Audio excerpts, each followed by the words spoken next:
Mark, first of all, a difficult night on Tuesday night for many reasons. Just some reflections on that. Just really sad, incredibly sad.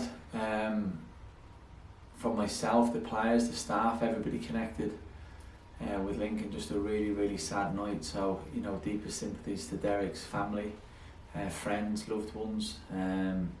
Leighton Orient as a whole, I know he's a lifelong fan. So, it's just heartbreaking to think that, you know, a father or an uncle, a brother, a grandfather, a loved one goes to a game and never get the opportunity to come home. Just really, really, really, really sad. If we now look ahead to the game against Peterborough, and we've talked a lot of times, I know, about particularly the game last season at Peterborough, and I think also at Cambridge, and how they helped formulate where you wanted to go with the team. It was an important game. It was a difficult afternoon. It was important in the process, wasn't it? Peterborough was the game where I changed my mindset on what we should do going forward and how we we're going to do things. I had a really powerful chat with a really close friend of mine who was at the game. Somebody I lean on a lot, and you know, he phoned me on the Monday and we talked about playing a back five and stuff like that. So I can't remember when we played Bolton. It was a good few games after that, but I had it in my head that when we went to that game we'd play a back five for the first time, and we haven't looked back since. So it was a pivotal time in my coaching journey for sure, and I think in the current history of Lincoln has been a pivotal time, because it's when Lincoln's head coach decided to look at something different, and I think it served us well. And you know, since that day building on, there's a real resilience, isn't there, about your team? And talking to Jack, it's not just about the three centre halves. You know, it's about the whole of the team, isn't it, that goes on the pitch? Yeah. The one thing I wanted to change was the type of people we had in the building. I'm not saying we had any weak-minded people or people who went tough or robust or mentally had cracks. I'm not saying that, but we changed the real dynamic in terms of the type of player we had, just a whole rounded player from a physical to a mental perspective, while trying to keep the technical. What I would say, so from a resilience point of view, I think we've shown that multiple times as a team. The guys, they never give up. They do all the things that actually you would take for granted, but you would expect, but you don't always get them.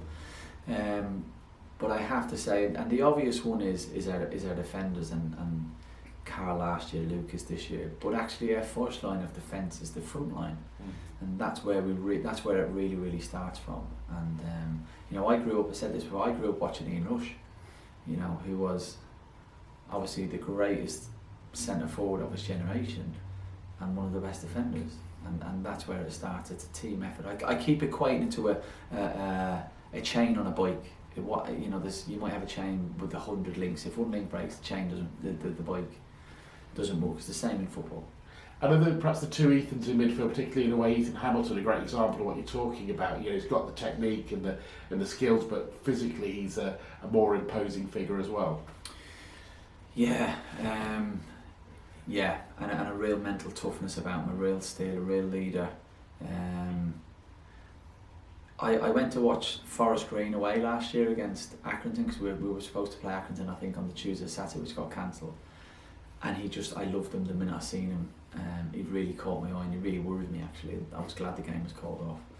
And I've just kept an eye on him ever since. So once that conversation was put to me about Ethan, he was somebody that I was personally really keen to bring in, and something I was really strong on. So I'm pleased that as a club we're starting to reap the rewards of what hopefully will be a very good player for the club. We lost to Peterborough at home last season. Is there, as a player, perhaps an element of wanting a bit of revenge? Maybe different for you as a head coach, but when you were a player, and if you had a bad day at a certain club, did you always want to try and put it right another time?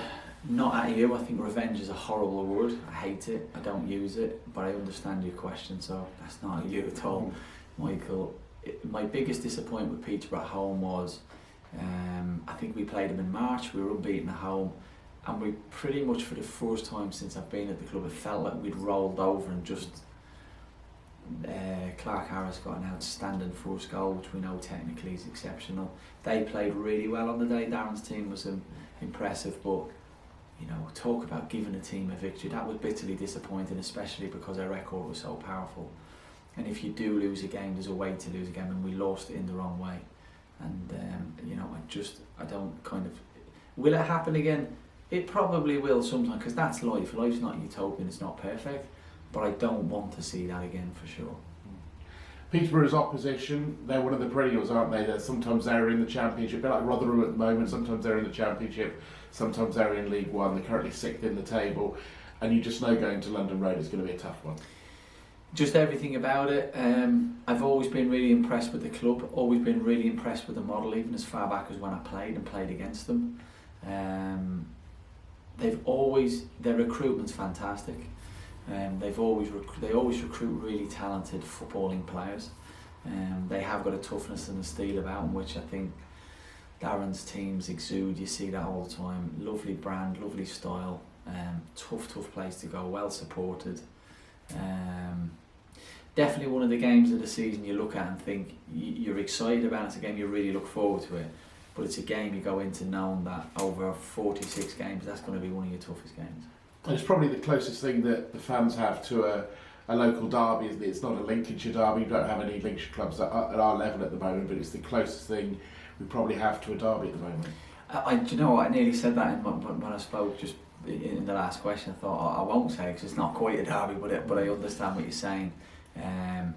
It's the closest thing. It has that feel about it, and obviously when I thought about the numbers that turned up last year.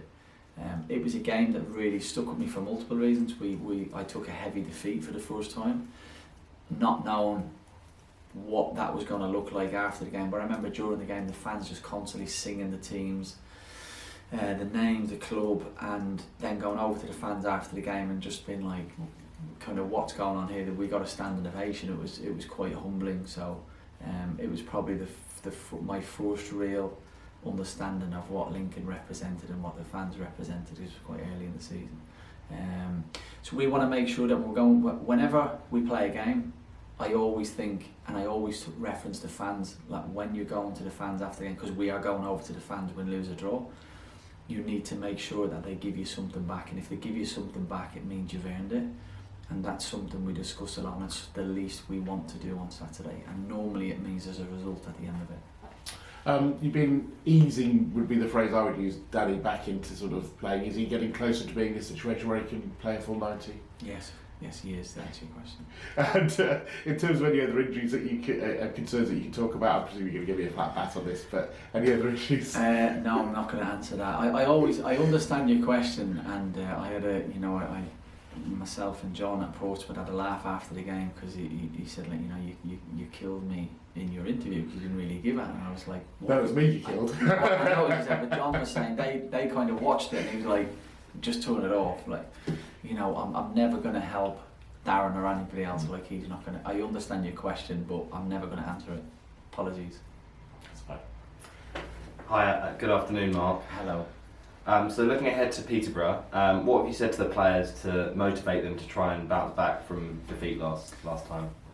We haven't said anything like that because, again, I just, last year's gone. It's been and gone. Just like we won't wallow in the success of some of the good times we had. It's been and gone. It's continuing to build what we're trying to build at the club, who we are, our identity, our brand, the resilience, the toughness. Massively pride ourselves on not conceding goals, not losing games, always being in games.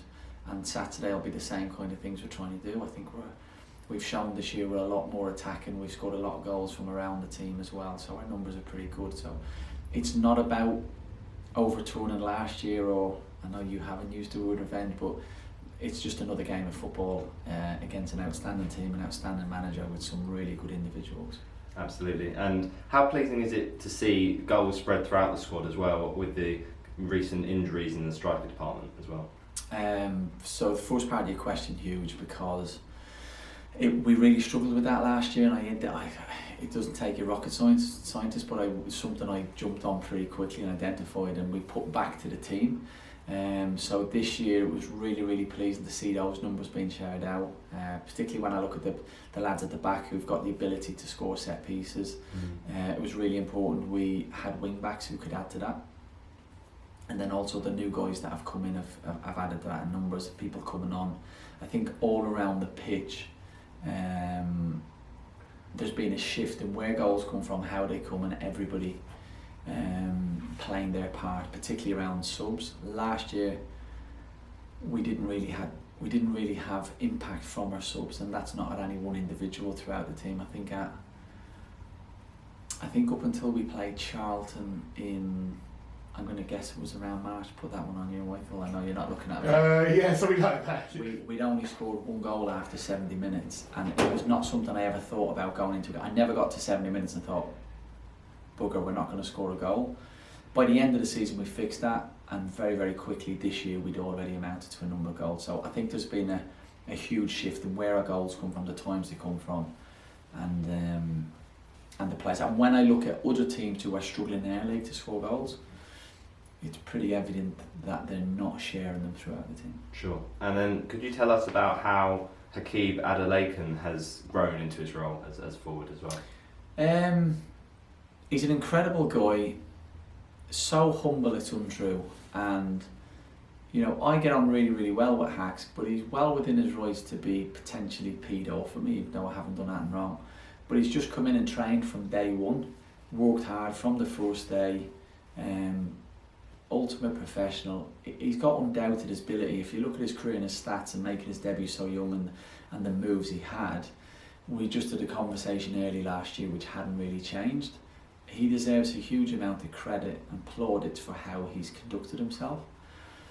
And I don't say that loosely, because that's the minimum you should do anyway, but I've had periods in my career as a player where it wasn't particularly nice when I wasn't playing, but he's just a huge... I said to him, look, I don't have any daughters, but if I had a daughter and she came home with you, I'd be really happy. That's the biggest compliment I can pay.